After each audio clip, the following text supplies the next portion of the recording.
Fellow Americans, I have spoken to you from this historic office on many occasions and about many things. The power of the presidency is often thought to reside within this Oval Office. Yet it doesn't rest here.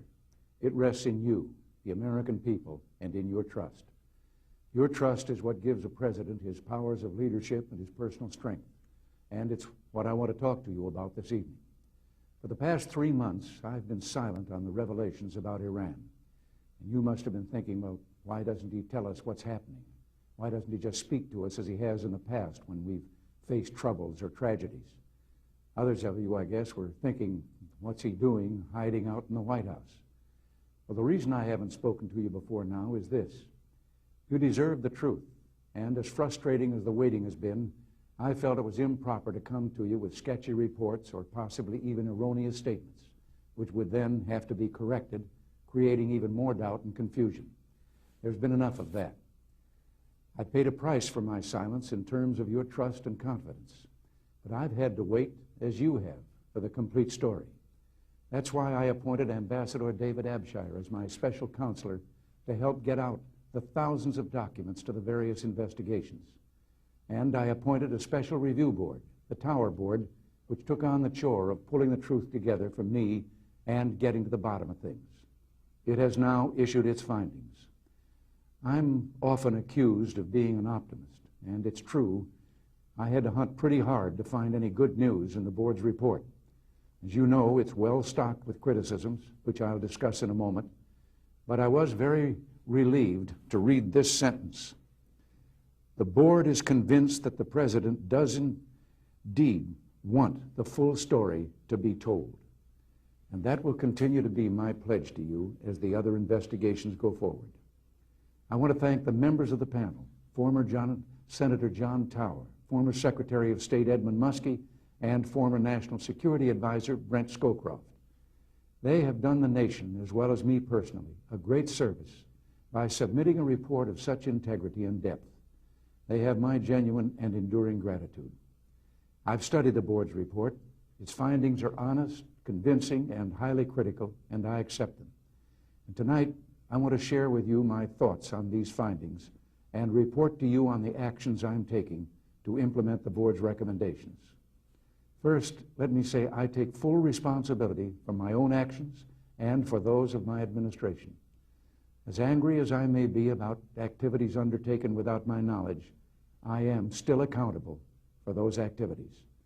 As disappointed as I may be in some who served me, I am still the one who must answer to the American people for this behavior.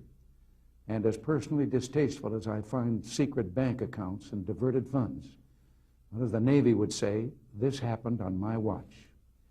Let's start with the part that is the most controversial. A few months ago, I told the American people I did not trade arms for hostages. My heart and my best intentions still tell me that's true, but the facts and the evidence tell me it is not. As the Tower Board reported, what began as a strategic opening to Iran deteriorated in its implementation into trading arms for hostages.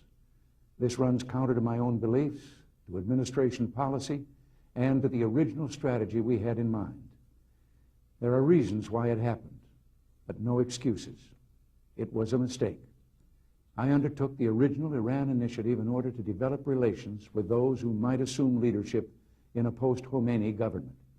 It's clear from the board's report, however, that I let my personal concern for the hostages spill over into the geopolitical strategy of reaching out to Iran. I asked so many questions about the hostages' welfare, but I didn't ask enough about the specifics of the total Iran plan. Let me say to the hostage families, we have not given up. We never will. And I promise you we'll use every legitimate means to free your loved ones from captivity. But I must also caution that those Americans who freely remain in such dangerous areas must know that they're responsible for their own safety.